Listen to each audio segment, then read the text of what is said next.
Is this on? Yes.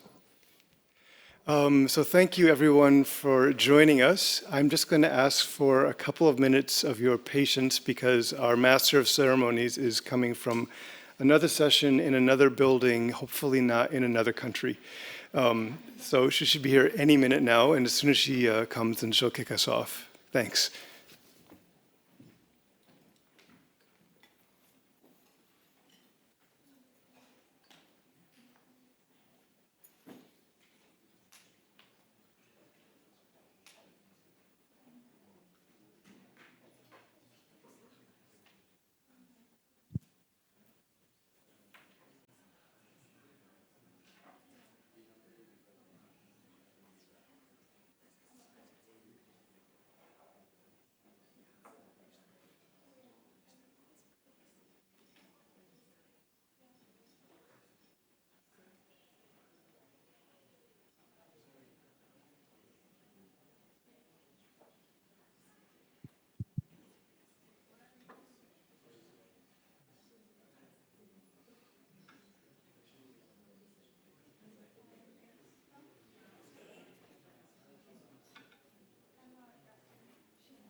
Hi, everyone, and welcome to this great session.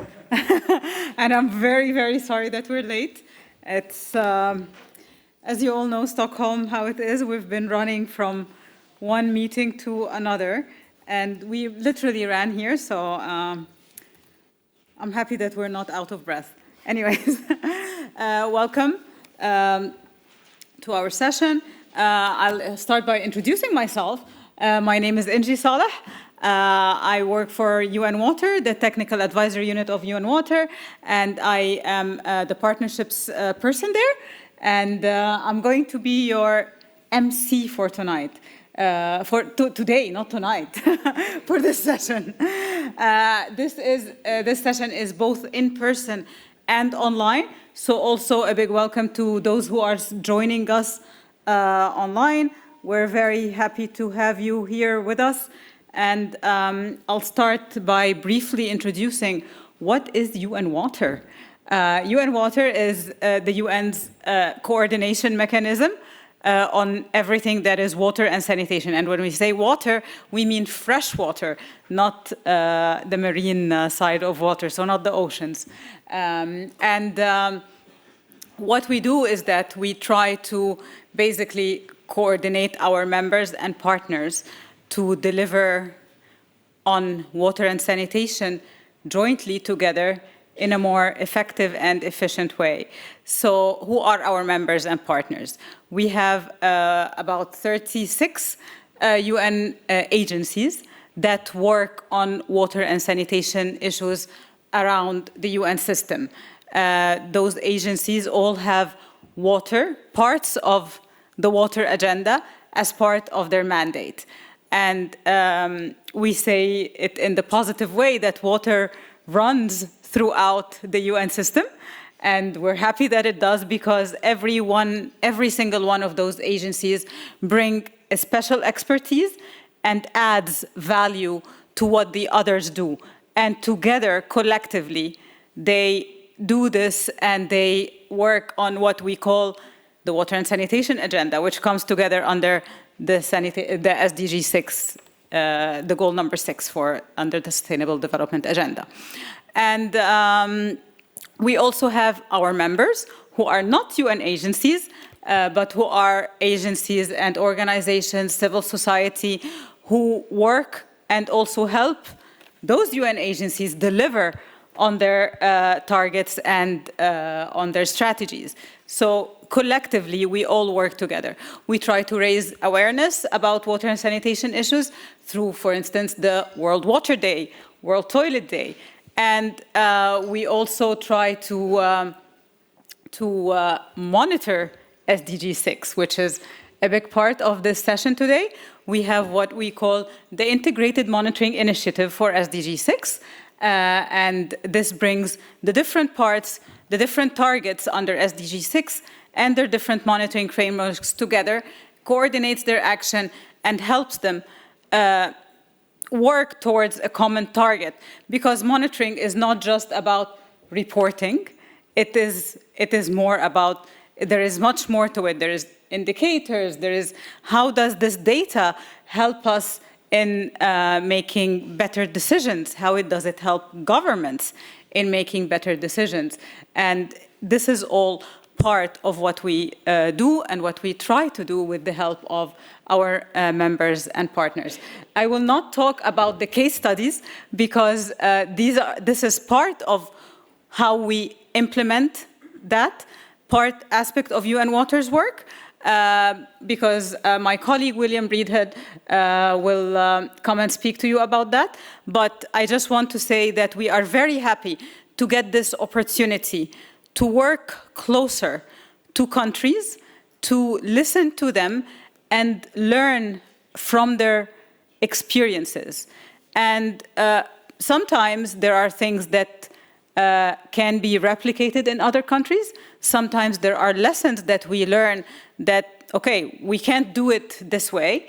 And sometimes there are things that are very special to this specific country context, which brings us to today's session, which is about landlocked developing countries and how they are special in the way that they work on water and sanitation and in the way that they monitor water and sanitation, and what have we learned from them.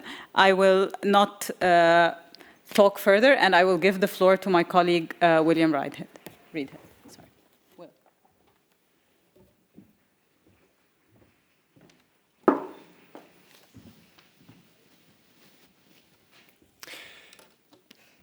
Thank you very much. Thanks, Angie, for the introduction. So I'm going to kick off this next part of the session with a little bit of an explanation about the case studies. But I'll start first with a few words about landlocked developing countries. So I'll just see if this works. There we go. So we will be hearing from delegates from Nepal and from Bhutan and Rwanda. Both of whom are landlocked developing countries. And LLDCs face a special set of challenges, largely stemming from the fact that they don't have access to the sea coast. In particular, these challenges come in the form of limits to access to resources and the economic implications from that. In particular, so this slide here shows kind of 4 general areas where they face these challenges. The first one is because they don't have access to the sea, they have limits to what sort of adaptation strategies they might use to face their water and sanitation challenges. For example, most obviously, they can't use desalination as a technology to access fresh water. But it goes further than that. If there any crisis situation, if there's droughts or floods, they may have difficulty having access to emergency aid. The second area is this increased reliance on transboundary waters. Because they don't have access to the sea, they have to rely on upstream sources of water sometimes. They may also have difficulties with their own internal landlocked aquifers. Additionally, the infrastructure and technology that they would be normally using for drinking water and sanitation and wastewater treatment that would normally be imported from other countries, the import costs are very expensive. So there's questions about financial sustainability for those systems.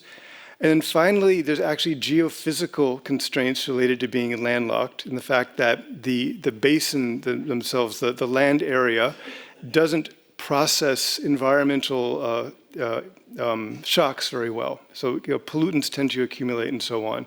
So these are all things that affect water and sanitation in landlocked developing countries that makes it a challenge for them to achieve SDG6.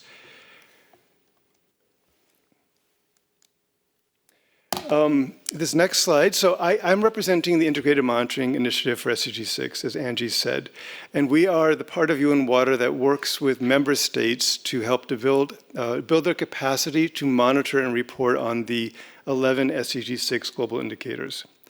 We've been around for 10 years, and we've done a number of what we call global data drives, which is an exercise to collect data from all countries.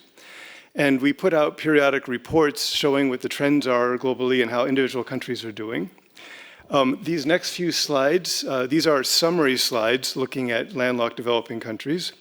And I should just mention that this is actually part of a study being supported by the German government looking at SDG6 in landlocked developing countries. That's been feeding into the LLDC 3 UN conference that happened earlier this month, and also will be just generally part of the outreach that the UN is doing around LLDCs.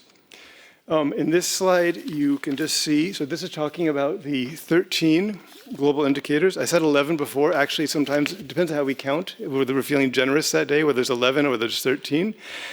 This slide is 13. That's because we're actually splitting hand hygiene and industrial wastewater kind of as sub-indicators. But these green bars are talking about the number of indicators that are demonstrating progress over the past 5 years. Red bars are where they're actually regressing. Yellow bar is when there's basically no change. And then the gray areas are countries for which we don't have data. So these two bars are showing it for the world and for landlocked developing countries. And you can see here that generally, I think the big message here is there's a lot for a number of the indicators we don't have sufficient data yet from the landlocked developing countries. But where we do have data, 5 of the indicators are showing progress. 1 is stable and 1 is actually getting worse. And just for information, the 5 that are showing progress generally across the LLDCs are drinking water, safe sanitation, water use efficiency, IWRM, and overseas aid.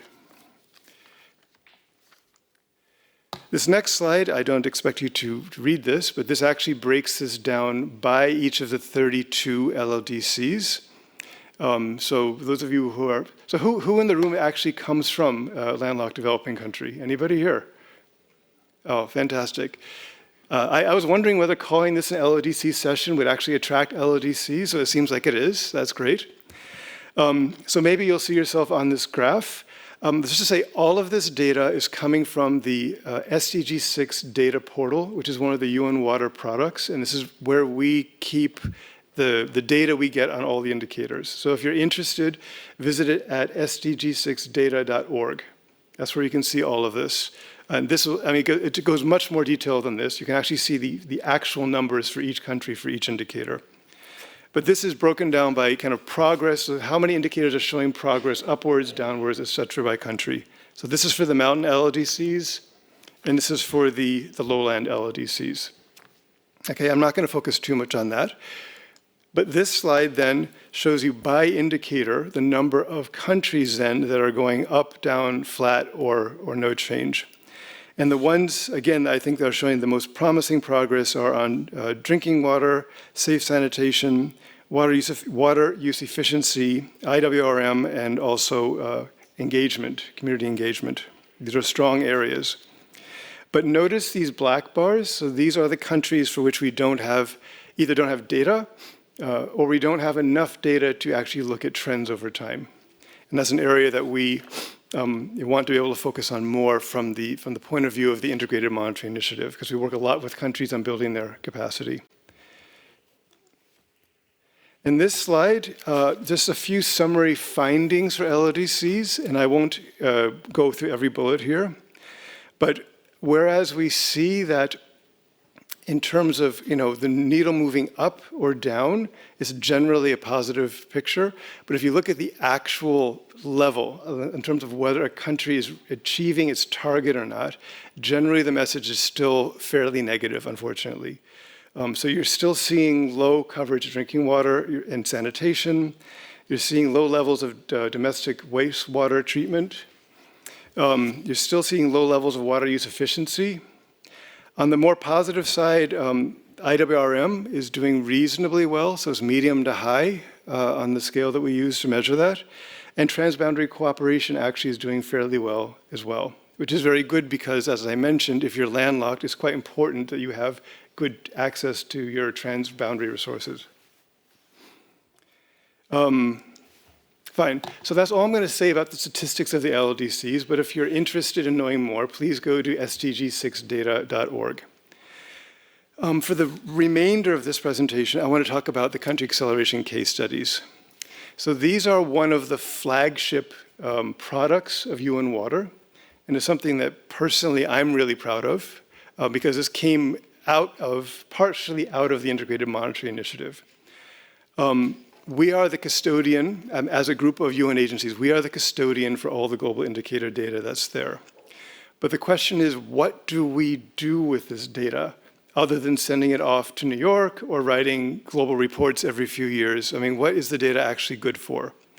Well, for one thing, IMI is actually putting more and more emphasis on working with countries and how they can use the data to influence their own national policies. So that's one thing. But the other thing is that we realize that we're in a unique position to look at the data and see where we're actually succeeding. Okay, I mean, how many times have you heard we're off track? We're not going to achieve the SDGs. The world's falling apart. Okay, that may be true overall, but if you look beyond that, there are actually a few bright spots in there of countries that have actually demonstrated significant progress. And we have the data. So all we have to do is look at the data and see where those spots are. So that's what we've done. So we look at these 10 years of data that we have, and we look for countries that demonstrated significant improvement against one or more indicators at the national level. So I'm not talking about a project or a district. I'm talking about the overall national measure. So we identified these countries, and then we went through a process of, so that's the what. So what happened? Our drinking water is improved by this much. Okay, that's Bhutan for you. But why? Why did that happen? How did that happen? So these case studies are actually looking under the hood, so to speak, to see exactly what brought about those changes and look to document the process, document the lessons, and share it in a way that is meaningful to other countries. So these are not reports. This is not something that's meant to sit on a shelf. These are tools that are meant to facilitate learning across countries. Okay, so this slide kind of describes what the case studies are. So as I said, they're based on SDG6 global indicator data. So these are the official numbers. They're developed by us, by UN Water, in consultation with countries, and there's a rather robust process of interviewing lots of people, of convening validation, stakeholder workshops, discussing the issue, and then what finally comes out in the 10-page document is a holistic view, a holistic and robust view of exactly what happened to bring about that change. As I said, is looking at the why and the how for the progress, not just the what. And I cannot emphasize enough that these things are not for reporting. This is not another reporting exercise. In fact, they've done the reporting. They gave us the data 10 years ago. This is actually looking behind the numbers, and it's all about learning. But the other thing I want to flag is that these are not academic studies. Okay, we're not publishing these in journals anywhere. We're not looking for statistical significance. We're not looking for a complex econometric model behind them. We're actually just looking to see how they did it and documenting this in a way that's meaningful to other people. And another thing is really important, and it is counterintuitive to anyone who's ever read a UN report. We are not looking to make a generalized conclusion or recommendation about anything. Okay, I don't want to say, you know, we looked at these case studies and this is what we found for 8 out of 12 of them. Okay, that defeats the purpose. The purpose is the detail. Every country is different, every situation is different, we are all unique. Let's document that and see what speaks to us and what might be relevant to another country.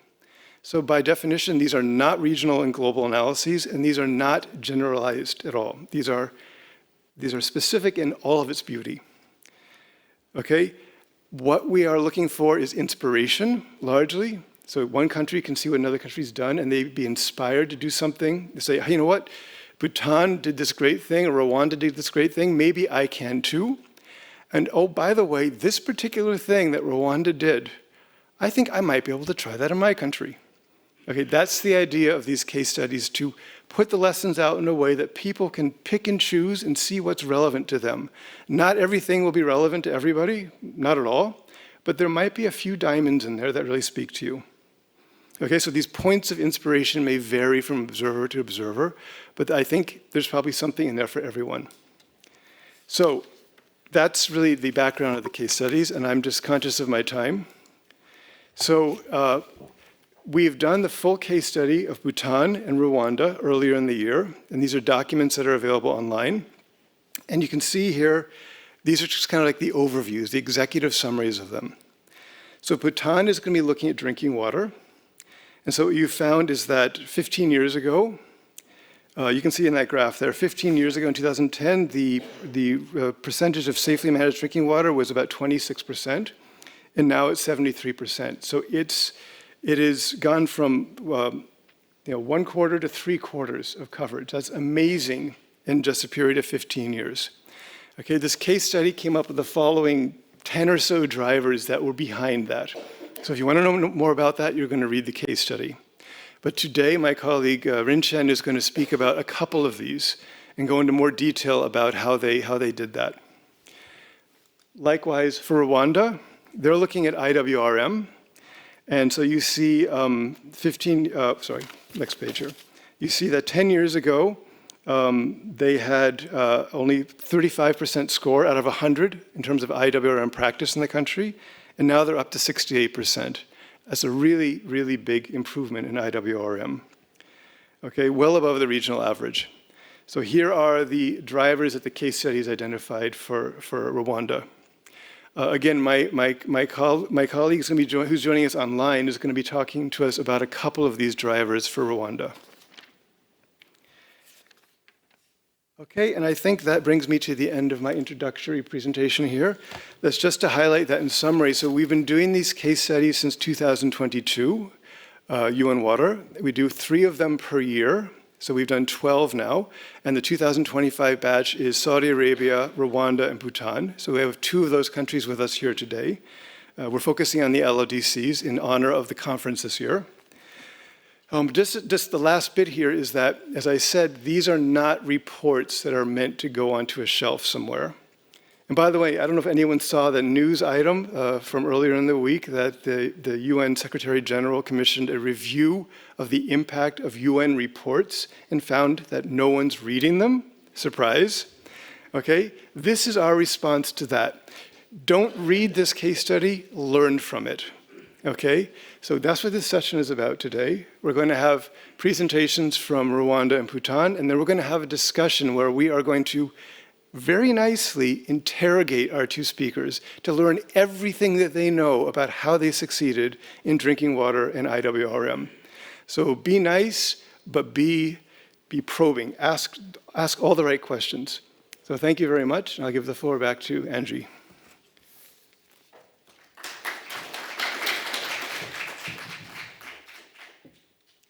Thank you, Will. This was a very interesting presentation from Will. And as he said, the case studies are sort of our window on what is happening in each of those countries.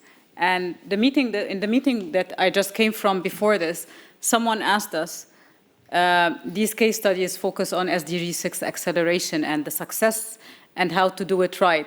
How about all the other failures? How about cases where there hasn't been success? So actually, as well, I encourage you to ask questions about what did you do wrong until you got it right? Because that's also part of the learning and part of the process that we're all here to learn from and that we're all here to witness. And I'm hoping that these case studies will provide us with also that aspect as well. So without further ado, I would like to introduce our next speaker, who is kindly joined us here from Bhutan in the room, Mr. Rinshin Namgai, the Chief Program Officer, Water Resources and Management Division in the Department of Water at the Ministry of Energy and Natural Resources in the Kingdom of Bhutan. Rinshin, please join us.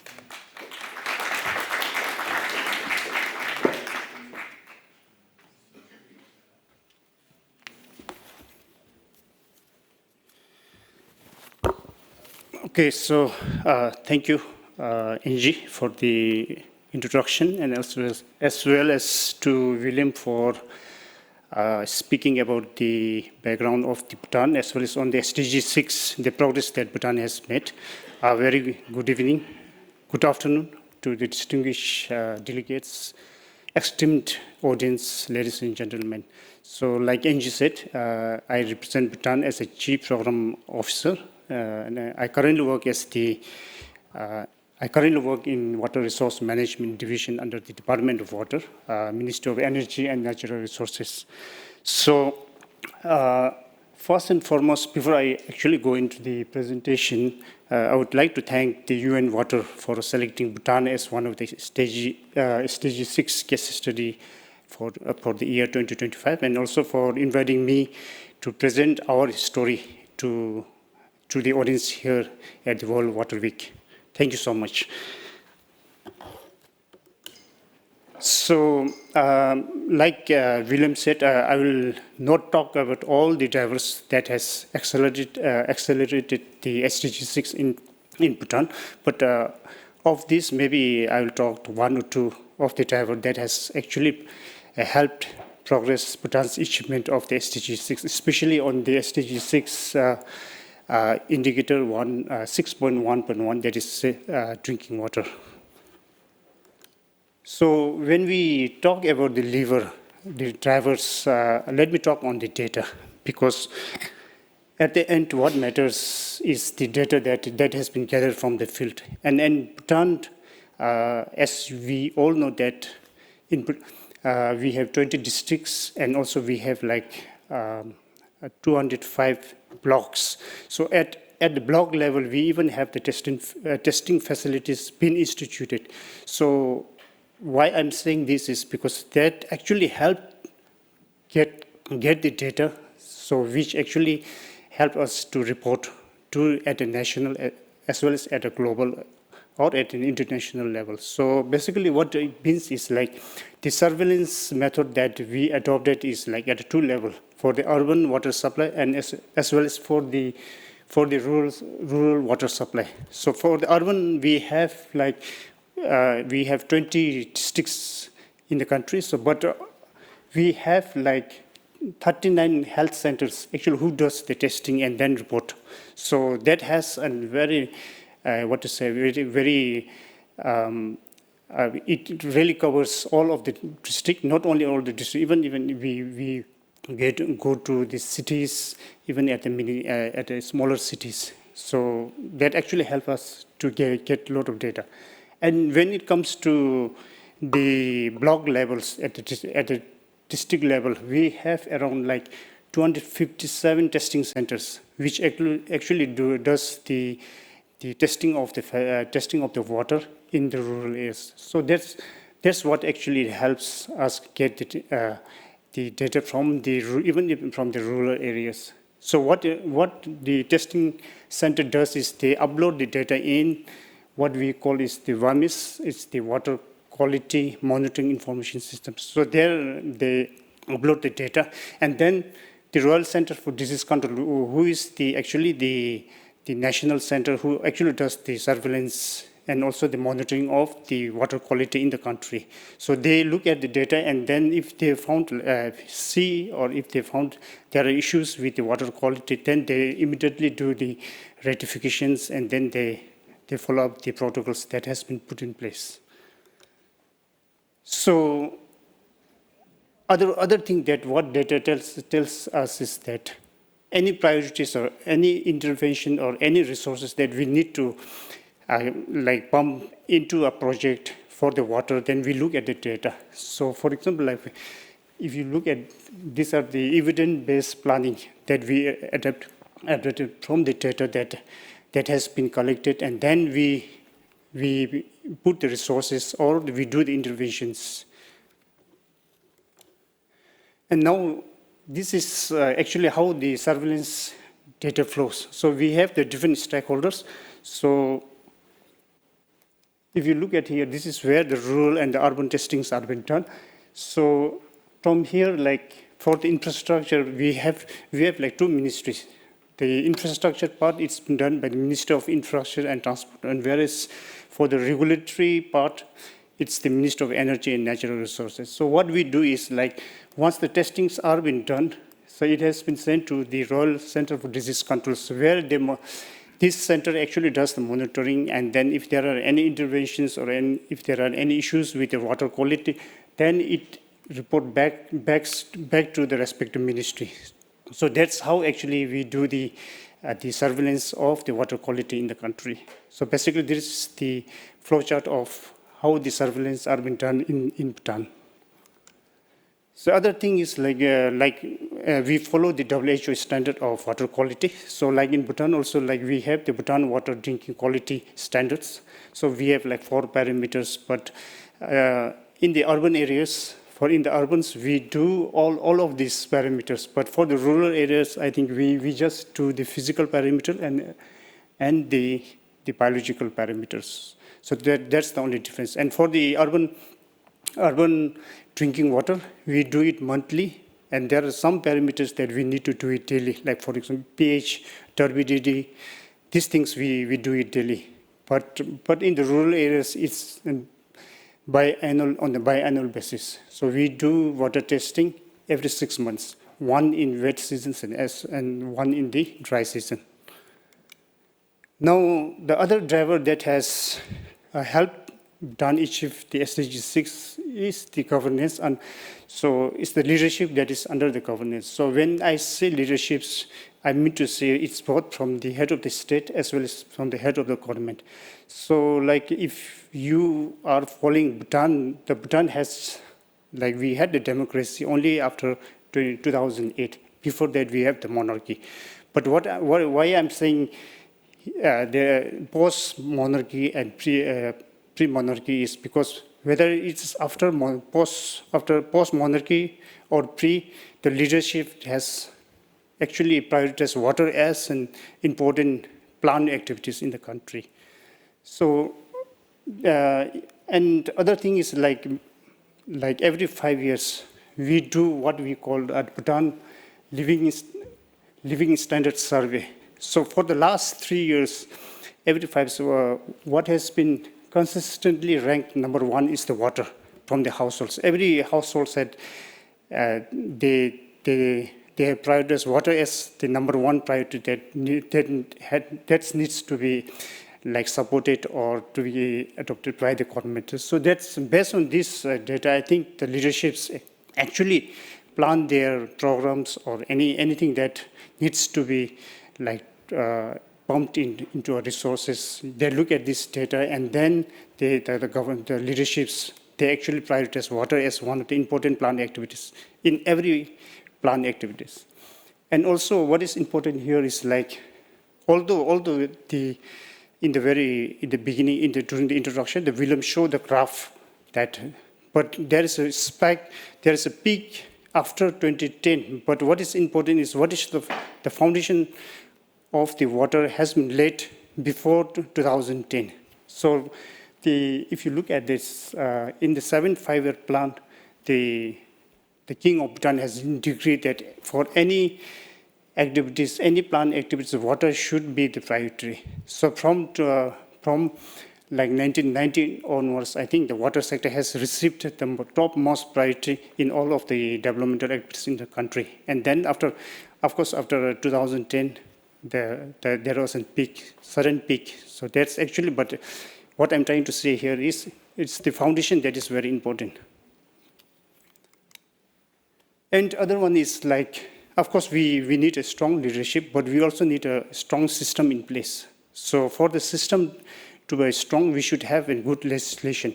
So we have Bhutan Water Policy, Water Act, everything are in with regard to legislation, the water policy, water act, water regulation, sanitation, hygiene policy. We have everything been endorsed from the Parliament of Bhutan. Actually, that has actually helped us achieve the SDG6. So we should have the good practices of the laws in the country that needs to be supported by the leaders. And also like thinking that water is a cross-sectoral agency. So just 2 years back, the Department of Water, just 2 years before, there was no water department in the country. And thinking that water is a resource that has a multi-stakes in it, so the government, the leadership thought that there should be a separate agency to monitor as well as to regulate the water. So that's how the Department of Water has formed. And also, when it comes to, especially when it comes to monitoring implementation of the water sector in the country, it's at the grassroots level, not at the national level. Of course, at the national level, they plan the activities as well as like they support through budget and policies. But what is important is how the water is sustained at the grassroots level. So that's why like the government had actually empowered the local communities to take ownership of the water infrastructure as well as the regulations of the water qualities. So that also actually helped us achieve that SDG6, the clean drinking water. And at the end, what is important is like the leadership in our country, we follow this slogan. We like place or we develop or anything that is people-centric. So we place the people in front of any developmental activities, and it has to be a purpose-driven.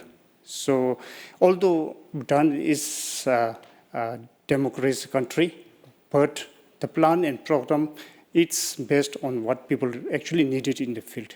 So our leaders, they have been strongly advocating on the people-centric and the purpose-driven governance. I think that's it from Bhutan. Thank you so much for this.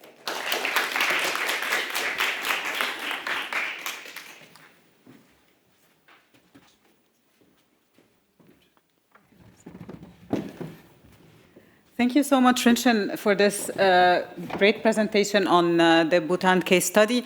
It really gives us a lot of insights, not just about the water testing driver, but also about other things that the Kingdom of Bhutan has been doing and that we are part of SDG6 accelerators. So you've talked about leadership, the governance structures, the accountability, and all of this. And it's really, really insightful. And I encourage you all to read the full case study, which is available on the UN Water website, because it does have a lot more as well about the role of youth and about the whole people-centric agenda. So thank you so much. Now we go to Rwanda.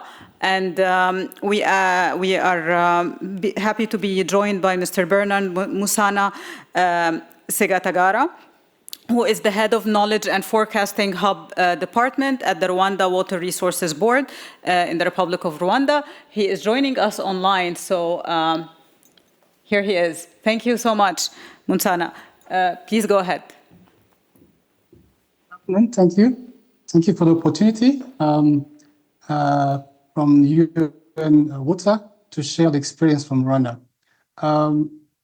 One of the next. So IWRM adoption by the government of Rwanda has attracted financiers joining the ambition of Rwanda of having sustainable water resources management. And this was particularly interesting to have donors that are very much interested to pilot some of the groundwater governance and all the necessary playground capacity for integrated water resources management. Next. So talking to capacity,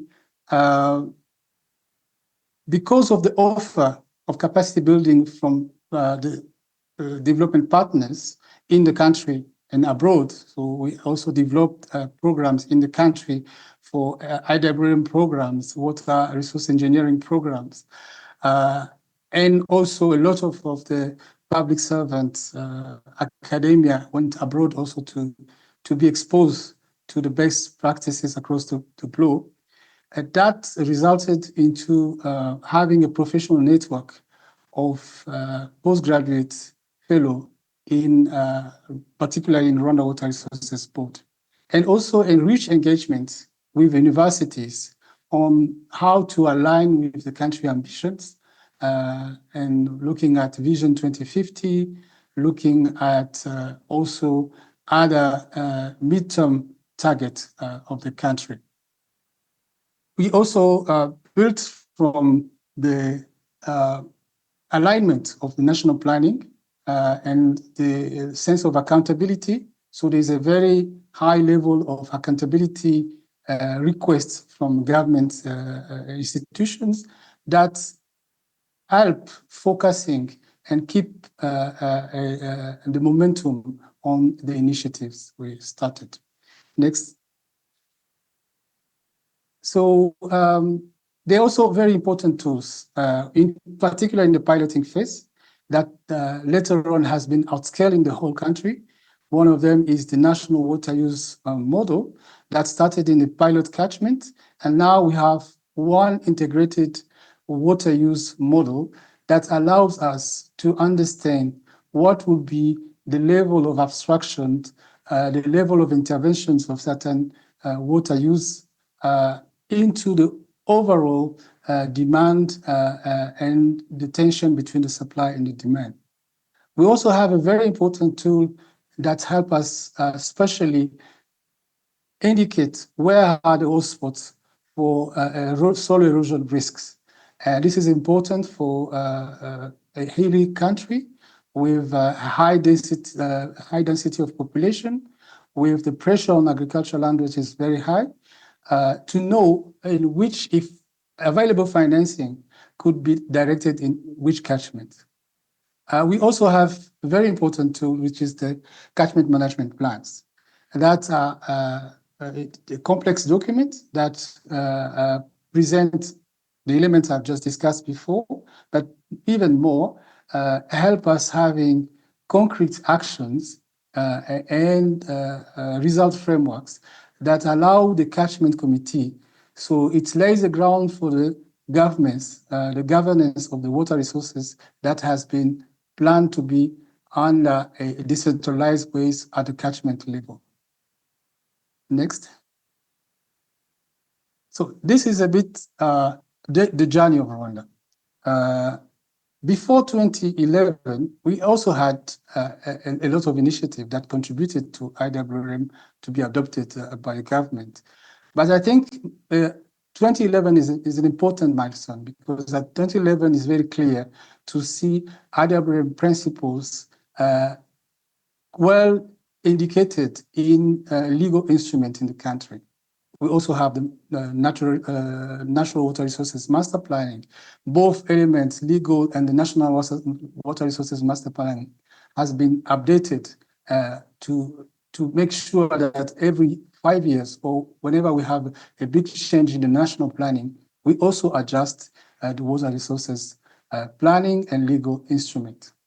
Another important milestone is, as similarly to Bhutan, is the institutionalization. So the fact that Rwanda Water Resources Board has been created as an independent agencies under the Prime Minister's office to make sure that the agenda we have in water resources are clearly put in place, particularly looking at the risk we have by 2050 of water resources being one of the resources that are under high pressure toward that horizon. Another important element is also at a watershed level, the community approach. Rural communities that has to also implement watershed initiative, most of the time through a community participation and community approach. That has been also embedded in the national procurement legal instrument as an option that is legal and that is accepted as a procurement approach.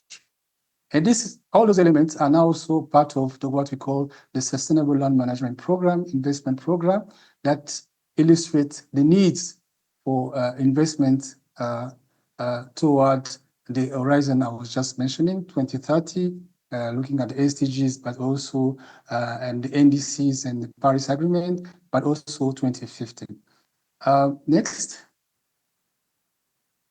So one of the results is that the level of investment of public expenditure for IWRM at Rwanda Water Resources Board, but it also reflects the overall public expenditures across different agencies has tripled. So we moved from 5.5 million USD or more to more than 17 million USD.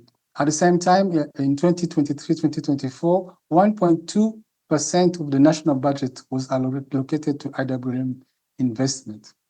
But I think we shouldn't be too much excited about this trend only, but the frontier we know is the private sector participation. And if we are not able to unlock that, we'll still face a very big challenge. So one of the important milestones we see, although it's very minor in terms of the significance of the money, is the interest of private company in one of the cascades we have for hydropower, where they sign an agreement with Rwanda Water Resources Board for a payment for ecosystem services framework. So this for us is the future, seeing the private sector engagement because of the sustainability of the governance of the catchment and the investment in IWRM. So next, I think this is my last slide, and I thank you very much for the attention.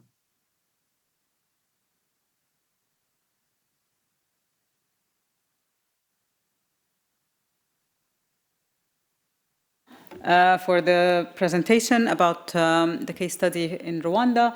And my favorite part was the last part about when you spoke about how the private sector interest and all of that. It's really eye-opening, and we wish you all the best in the rest of the implementation, because it doesn't stop here. Now we move to our more interesting part of the session, which is the open conversation, open dialogue. And I invite Mr. Bruce Gordon, who is the UN Water Vice Chair and the Head of Water, Sanitation and Hygiene at the World Health Organization, who will be moderating this discussion. Thank you, Bruce. Thank you so much, Angie. I'm just going to rinse. Yeah, that's great, so we can all soak. First, I want to thank the panelists for the presenters. And Mustana, we heard you very well, didn't we? We were a bit worried about that, so thank you for coming in so clearly there. So you're actually quite big on the screen, but you're very handsome. So now, Rinchen, thanks again. Now, Will said we are here to interrogate you. That's a funny word. But we're certainly here to learn from you, and so I just wanted to thank you both in advance, because I've been doing many of these sessions, and you've seen sessions, and actually the panelists often know the questions in advance, but these guys do not know the questions in advance. And we're going to hear some of your questions, which they do not know, because you may not even know them yet. So with that as a background, I just wanted to ask you first a little bit about, I mean, maybe starting with, it's a bit of a question to both of you, but Rinchen, you mentioned you were establishing a system of surveillance, right? You talked about testing water quality at health centers, both in urban and rural areas. And I guess my first question, and it was, okay, what drove the setup of that? You know, how did you get the sort of, I guess, will to put that surveillance in place in the first hand? And that's the first part of my question. And then I would also look at Musana, because you have a similar thing where you're talking about this catchment tool and models. And, you know, what drove the establishment of those in the first place? Because, you know, people ask us, okay, how do we improve? And you have to get the data collected, don't you?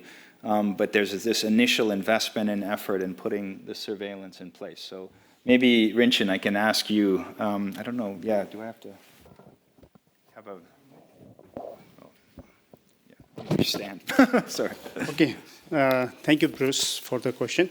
So when it comes to how we set up that surveillance, I think it comes from the first thing is it comes from the leadership. But what is important to that is because in Bhutan, like I said, the surveillance happen at two levels. One for the urban and other one is for the rural areas. But what is important to set up that surveillance is just to make sure that the water that the communities, water that the citizens drink is free from contamination. So that is very important. And the parameters, like as I said, it differs between the urban and the rural. But what is important is the water that has been provided to the user should be free from the few of the parameters that the water quality that has been put into the standards. So just to make sure that the water that has been tapped and then it goes to the user is free from contamination. So that's the basis where why we started the surveillance in the very first place, so that it makes sure that the water that reaches the users are drinkable and it's also accessible. So yeah. From that point of view, I think that's how we started that surveillance. Musana, I'm going to get to you with the same question in just a second, but I want one follow-up here, because very interesting. You have a different set of parameters that are simplified, less expensive, I can imagine, to do the surveillance in rural areas. And was that a deliberate kind of act? And you know, is the rural population saying, oh, well, actually, no, we want to see all the chemical and physical parameters and bacterial parameters, you know, tested the exact same frequency with the same magnitude as the urban? Or was that any issues, or was that okay? I think actually, like you said, the parameter has to be same both at the urban as well as in the rural. But the source in the rurals are pristine.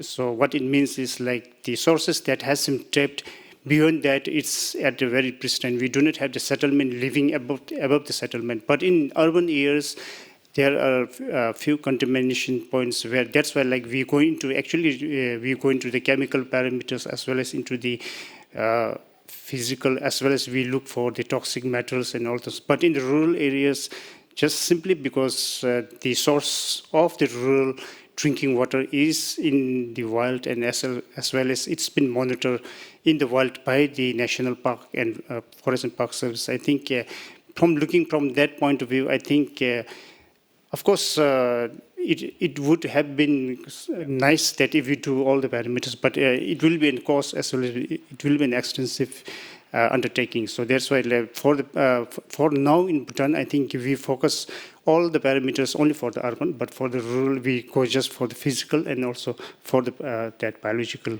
parameter only. Fantastic.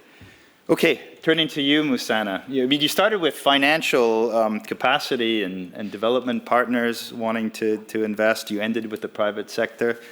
But this issue of just getting the catchment models in place to identify those water stress hotspots, how did that come about? What was the major kind of I guess, trigger for that?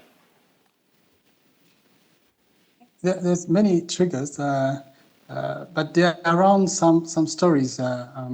One of them is that lots of policymakers keep asking different. At that time, we didn't have a water resources agency, but the functions that are playing that role.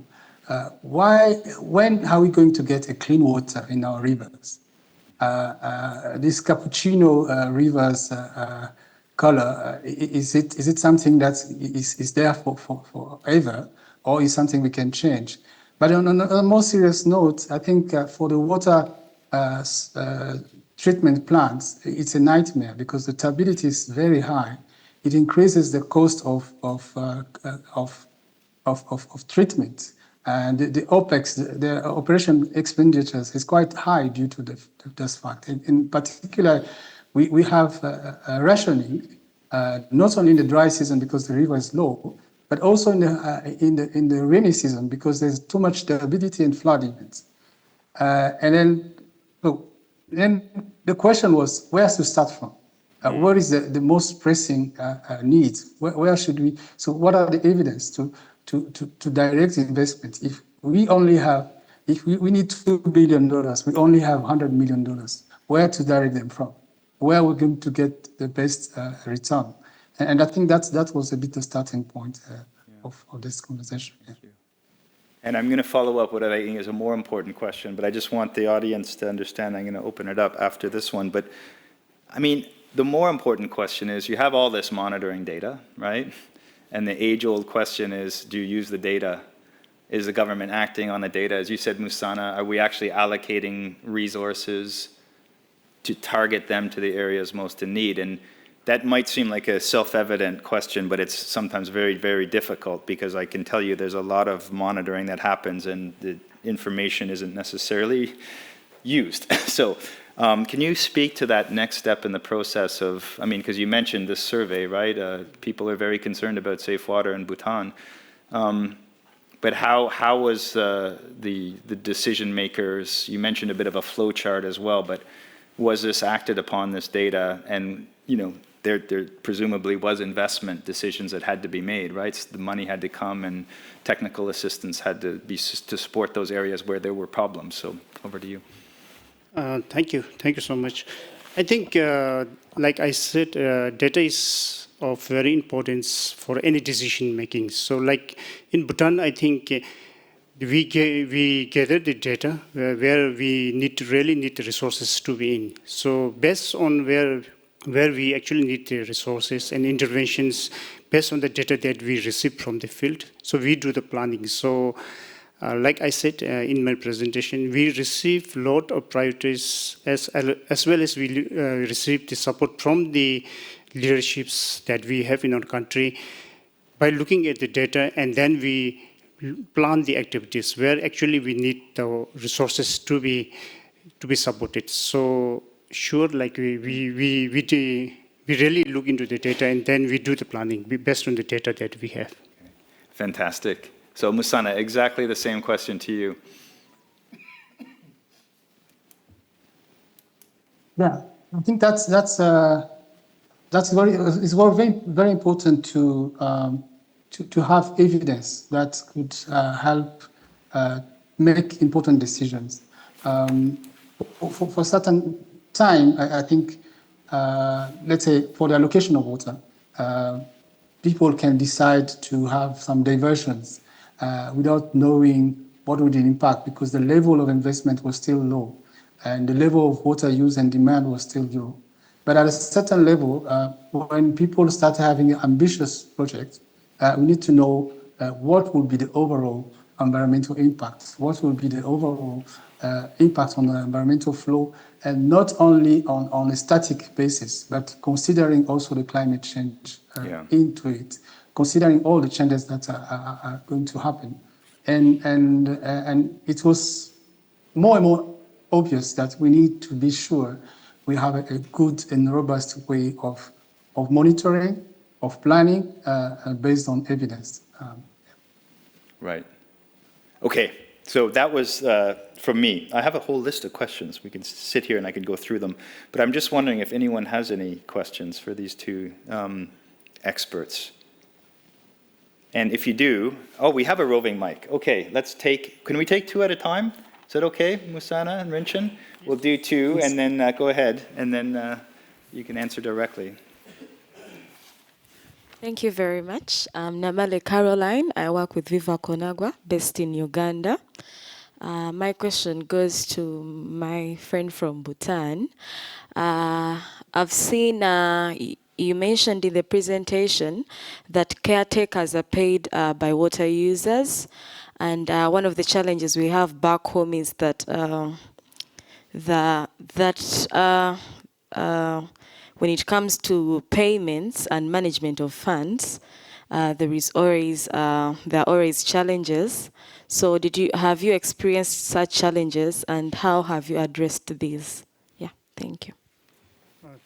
Thank you so much for the question. We do face challenges, like you said, but we put into place a legal, we call it bylaws within themselves. They make the bylaws themselves. And of course, there are a lot of issues when it comes to the payment. But simply because it's within the community, and also we have a strong bylaw made by themselves. The government doesn't make the bylaws. So it's the community who makes the bylaws. So it's they themselves that makes the bylaw, and that's why, like, I think at the end, what is important is they have to respect what they have made, right? So based on that, I think in the community, they themselves negotiate, compromise within themselves. So for now, at a national level, we don't see people coming with issues, because if there are issues within the communities, I think they themselves sort it out based on the understanding that they have, and also the bylaws they made. Thank you. Fantastic. Okay.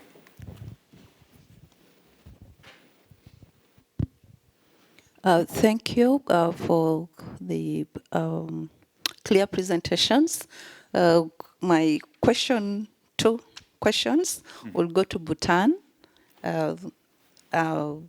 First of all, to say bravo to Bhutan that you've been able to achieve 73% of safely managed drinking water, because that is, I think, for us, sorry, I'm Idrakwa Lilian from Uganda. And I head the Department of Water Quality Management. We monitor the quality of the water. But I think one of our biggest challenges is, and one of my questions will be on what water supply technology are you using in Bhutan to achieve that? Because for us in Uganda, we have a mix of technologies that are used for piped water supplies. Safely managed, we report over 90%. But when it comes to the other technology types for supply in rural water areas, like the deep wells or the shallow wells, then the percentage reduces. Our recent work with the Uganda National Bureau of Statistics actually indicated only 41% of our sources comply to the national and the WHO drinking water standards. So my question is then 73% for all source types, or what type of sources are you using mainly in Bhutan? Secondly, you mentioned that monitoring is done by the Royal CDC. In Uganda, the CDC is a project under the Ministry of Health. So is this a project as well in Bhutan, or it is it is part of, the reporting structure in Bhutan? In Uganda, the reporting structure actually does not include the CDC, which is a project under Ministry of Health. Rather, it is Ministry of Water and Environment that is responsible for water quality monitoring, and we work together with the Bureau of Statistics that is responsible for reporting, I think, to UN Water. So I'm curious to know whether the Royal CDC in Bhutan is, part of the structure that is monitoring water quality. Thank you. Thank you once again, and thank you for your appreciation of the achievement that Bhutan has made. With regard to sources, I think it's all the spring that in Bhutan we do not have the well sources from the underground. We do not have that tapped underground sources, but in all the rural areas, the sources are being tapped from the mountains and the wild or as well as in the forest, but we do not have the well water sources as of now. So that the testing that we do is at the source of the water. So that usually is at where we tap the water, and as well as we do the testing once the water has been reached to the users at the rural areas. So when it comes to the Royal Center for Disease Control, it's an agency under the Ministry of Health. This is not a project. It's an organization. It's an established organization under the Royal Government of Bhutan. So they do the testing and surveillance as well as reporting to the UN or any agents that we have in the country. So it's not a project. It's an institution itself. Thank you. Okay, thanks so much. So Musana, I'm going to go to you because Rinchen has had a couple questions now, and I wanted to turn to this issue that also Rinchen mentioned about the role of public concern. You said in your last intervention, you talked about that the public, they wanted clean rivers. And then you also mentioned you had a community engagement in the management plan at some point. That was, I don't know, step 3 or 4, the communities had their voice. I'm wondering if you could talk a little bit about getting the communities engaged, and to what extent, is that happening naturally? Did you plan for that? Is that kind of advancing political will? What role did that kind of, public perception, community engagement play in this success story in Rwanda? And did you take deliberate steps to make it happen, or did it just happen naturally? I have a usual joke on that. I said that government, they don't like consultations in the government. We find it's lengthy, time-consuming, delaying implementation. We prefer very much prescriptive solutions. But in fact, prescriptive solutions kills the ownership. And we really miss the voice and the knowledge of the community on their solutions. But also we lose the momentum. And what we learn is that even if you lose 2 or 3 weeks for consultation and planning together, you later on get momentum because the adoption and the ownership is much higher. And in fact, we also learn a lot about complex hydrological cycles. In the community, they can tell you that the flood you see comes from a lake that is in the volcano areas, and probably none of the traditional data you have could tell you that there's a lake that time to time gets kind of fractions and pour a big amount of water in the community. They tell you about the stories of soil erosion and flooding completely wiping away a village, and you just see remaining houses on top of it. So there's a lot of knowledge, and I think it's getting attention of development partners and other government agencies on the benefit and the value of expert. But it was not a natural process. We had a bit of resistance, particularly of project implementation units that had the feeling that we are delaying the implementation. We are taking long. We are over consulting, But of course, we also had some compromise.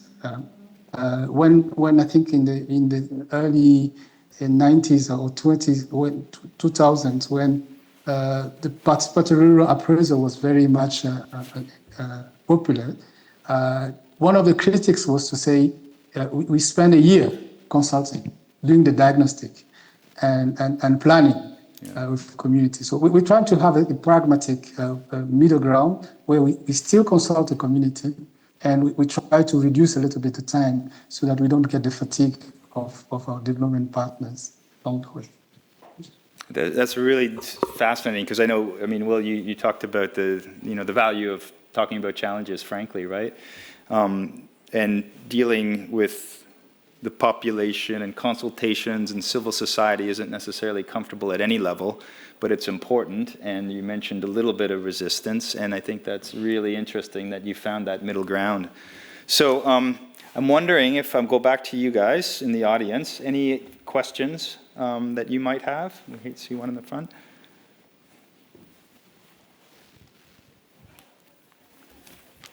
Thank you very much for the insightful presentation. I'm Jerome Shi from JW Technology Taiwan. We provide the infrastructure solution. And I have a question to Richin. And we know that Bhutan is very quite unique country, which is a Buddhism country. And also very pursuing the so-called national happiness index rather than the GDP. So also you have very ambitious goal for setting up the GMC, the mindfulness city. So personally, I'm a Buddhist. So I would like to have a question that how does the Buddhism wisdom and the GMC can relate it to the water management? That's a good one. Thank you, my friend from Thailand. I don't know how can I answer your question, but GMC, for the kind information, is a city of mindfulness that the King of Bhutan wanted to build, and he has a royal vision by 2028. Currently, we are investing in the construction of the airport that will be completed by 2028. And after that, then the investment in building the city is going to come in. But now, from the government, there was an instruction that the Department of Water should identify the sources for the Gulf of Mindfulness city. But prior to that, just 1 year before, we completed one of the biggest water project in the country, specifically for the city that is coming. But hereafter, in preparation for the GMC, the Gulf of Mindfulness city, I think the water department has been entrusted to identify sources and then come up with the regulation like how should we supply if at all the city is going to come, then how can we make sure that the water that we supply is 100% free from contamination and all those things. So we are still working on it because it's a mega project, and I think water department has a big role to play. And for now, I'm not really sure like how I could answer your question, but we are preparing for the city to come. Thank you. Anything else from the audience?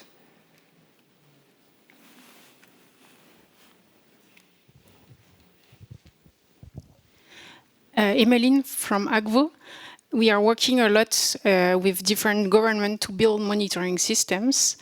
And I want to talk about another religion. It's about money. We see often that we have difficulties to convince leadership to invest in those monitoring systems. So what is your, well, first question is for both of you, do you always have enough budget to monitor everything you want? And second question is, what would be your advice or your business case to convince other countries to do the monitoring? It's monitoring, right? It's about, I think if I understood your question, it's about trying to, the investment that is required for monitoring and acquiring and securing that investment. Okay, so in Bhutan, I think like we have it that captured in the case study, because Bhutan is one of the least perceived corruption countries with the list. So that could help the investor from abroad or the NGOs or the organization to give us the money, because we may, our leaders or the people who work in the government make sure that the money that we received actually goes to what its purpose. What is the purpose the money has been given to us? We make sure that it is aligned with the vision. So we have a good monitoring process in the place. We have a lot of processes that we need to follow, and I think simply because we have a good monitoring system in place, I think the agencies, those who are actually giving us the money, trust us, and then they give us the money. So simply because I think we have a good monitoring process in place. Thank you. Okay, thank you. Musana, can you take that question as well? Yeah, I should first of all acknowledge that we also have the challenges in the monitoring. But monitoring is complex. There's monitoring of rivers, there's monitoring of groundwater, there's monitoring of many water users. Depending on the type of monitoring, you may have opportunities to have funds. And of course, our fight is that to get them from the treasury, as we said. We have the policemen that are paid by the government. We should also pay for monitoring. But we also have new challenges. Let's say for a certain time, we go for real-time systems. Real times have solar panel, and nowadays everybody in the rural area, they know the value of solar panel. So they just remove the solar panel, and then the system is not working. So you need now to invest for security, which is something we didn't plan for initially. So there's a challenge, but there's also opportunities, I would say. One of them is the citizen size. How the citizen, and there's more and more educated people living in different areas, very willing to tell you what is the situation in this village. And I think we see a lot of examples across the world, and I think it's good to tap onto that. The other one is the initiative like water at the heart of early warning.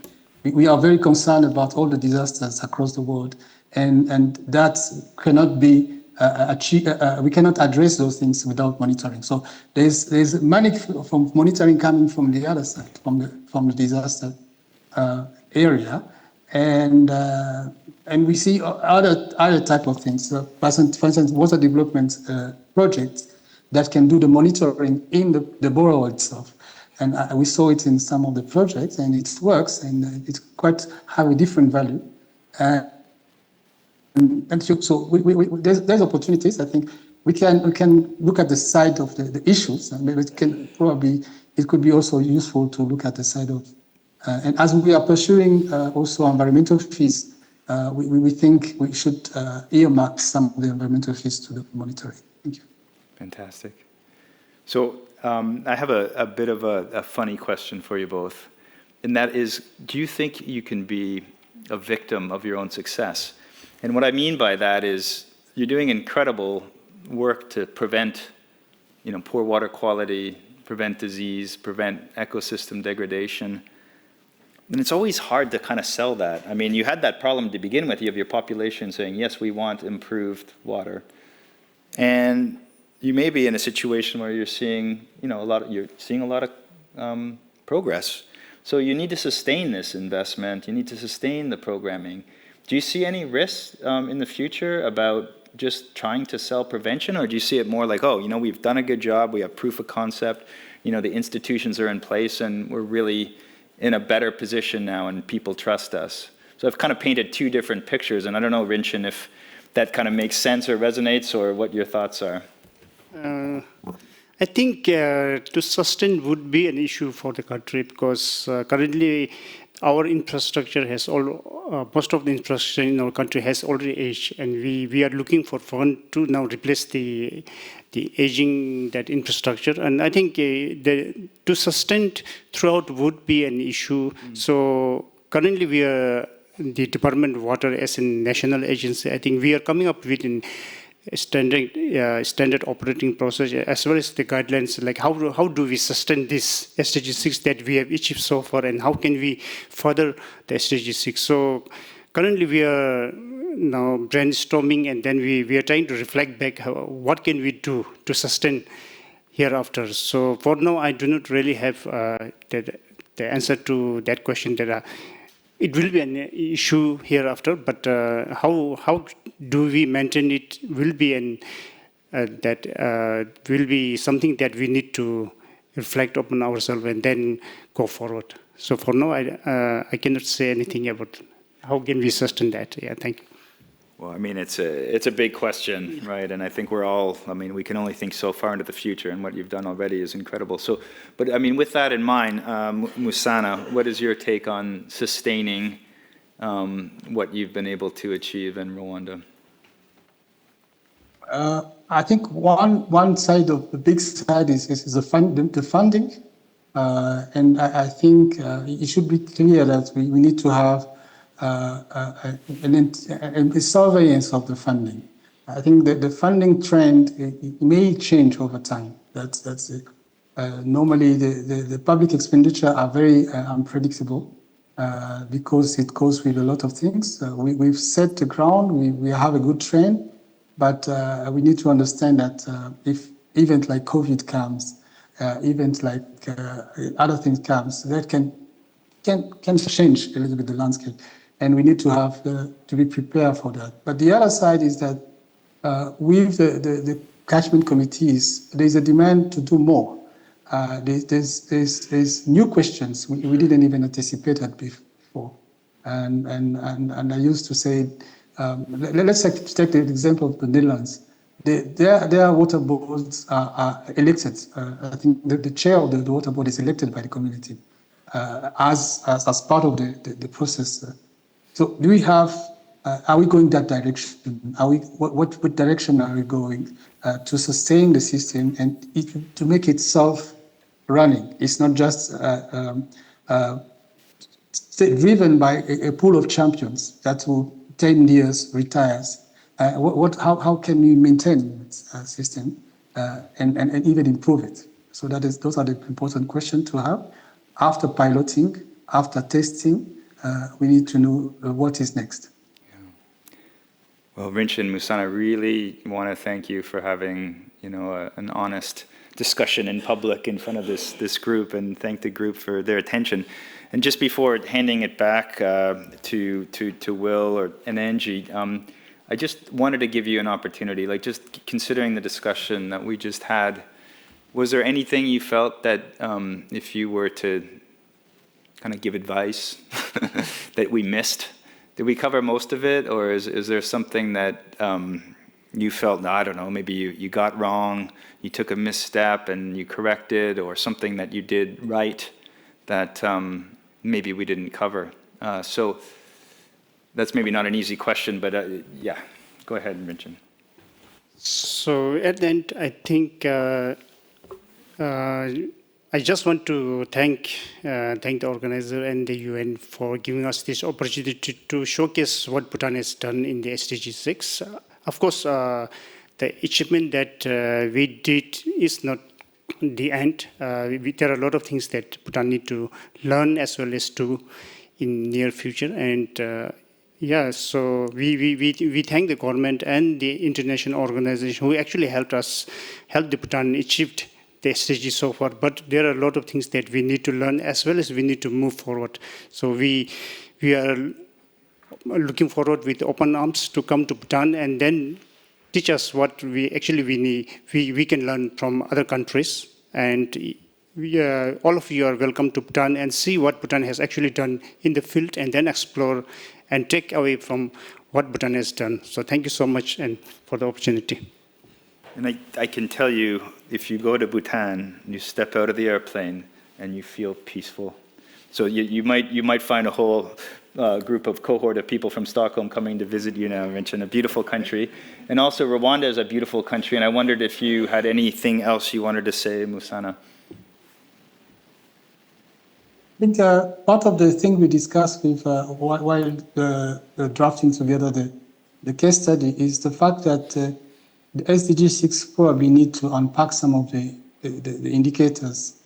Some of them are very grouped and are either black or white, and probably in the between there's something that's happening, particularly in the transboundary water.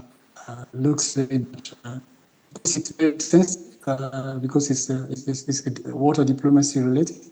But I think some of the indicators may not tell, and I hope the case studies, the group of the case study will inform the next generation of indicators going forward. Thank you.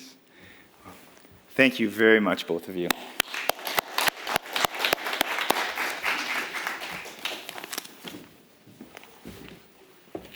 Thank you. Thank you again to everyone. So before we give the floor to Germany to make a closing for us, just a couple of observations from my side. So this is the first time that we've ever had a dedicated session, technical session, looking at these case studies. And as I mentioned before, these case studies are about sharing our lessons and learning and inspiring. I've enjoyed listening to this. I think they've kind of met the objectives that I had in mind. And my boss is in the room, in the back of the room right there. I'm hoping we can do more of these. But I'm looking back at the objectives for the case studies and for this session. And just quickly, first one is we want to show that there's progress, that there's good news. It's not always bad news. That's really important because we have only 5 years left in the SDGs, and we're not on track, and people are asking, were they worth it? Were the SDGs worth it? We need to highlight the successes, and we need to learn from them. This is one way to do that. The second thing is the sharing of the lessons on good practices. I was taking notes with my own questions for Rwanda and Bhutan. I never had a chance to use them. Why? Because you had questions. That's great. I mean, it shows that we can actually share and learn from each other. So, next time we need to have a 3-hour session, not a 90-minute session. The third one's about inspiring action. So I could see some of the questions that you're asking. I could see looking inside your heads. I can see inside your heads, by the way. You're actually thinking, oh, I have this problem in my country. Maybe I can actually take a little bit of what Rwanda did or Bhutan did and take it home with me and do something a bit differently. That's what we want to see. We want these to be inspiring to you. And the last thing is that I'm a monitoring guy. I deal with global data. People ask us, what are we doing with this data? So this is one example of that, but we're doing it in a positive way. We're not trying to paint a negative picture. We're actually trying to look for these diamonds that are bits of success. We're doing it at the global level to identify these case studies, but you can all do this with your own data sets, national level data sets, village data sets. Look for those positive blips on there and ask the questions about why did it happen, what can we learn from it, how can we replicate it in the next village. It's not just the global data you can do this with. Data is really powerful. Let's remember that. So now, sorry, Angie, I'll just give the floor now to my German colleague. And let me just, sorry, you introduce her, because I don't have my notes. Thank you, Will. And I realize we're running out of time. So Dr. Miriam Haretz, the Water Director from the Federal Ministry of the Environment, Climate Action, Nature Conservation, and Nuclear Safety from the Federal Government of Germany. Dr. Miriam, please.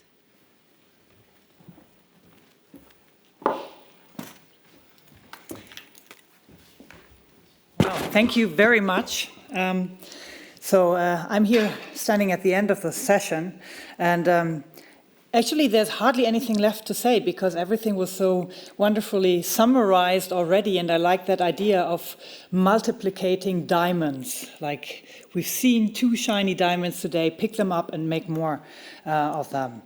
So it has been a real pleasure to be able to attend today's session, and I thank you for giving me the honor of addressing the closing remarks to you at the end of this really, really interesting exchange of experiences, which I really appreciate.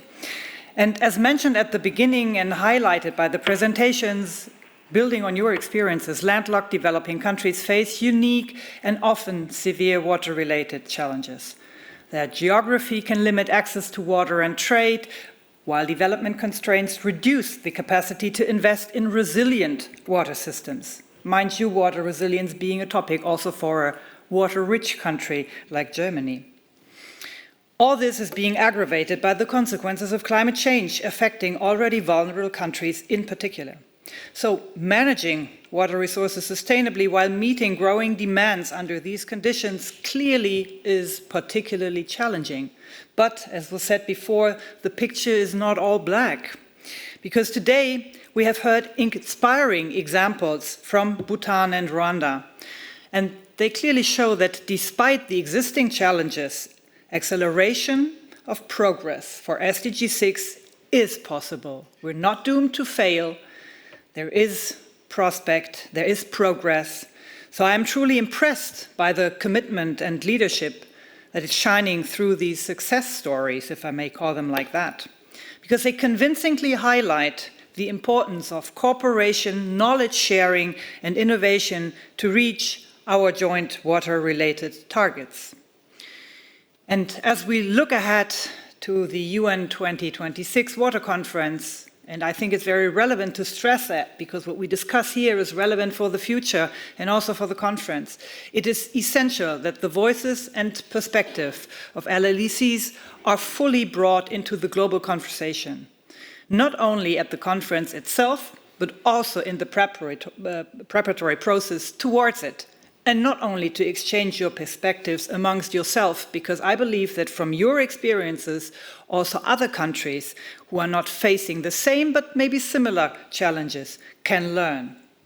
We must remain mindful of the obstacles to achieving SDG6. But equally, we must learn from the examples that have been proven to actually work on the ground, and the nitty-gritty details of data collections, they serve as a basis for proving it is possible, it is working, it is not just paper. I'm really pleased about the close cooperation between the German Ministry for the Environment and UN Water in this regard, particularly when it comes to the development of country acceleration studies. Moreover, I would like to mention our collaboration with UNDESA in developing studies on water-related challenges and opportunities in LLDCs as well as small island developing states. We expect this important work to be finalized soon and hope that it will support the UN Special Envoy on Water in working with and for vulnerable countries. And may it help us all in the dialogue process and advocacy on the road towards UN 2026 Water Conference. Thank you all, and all the best.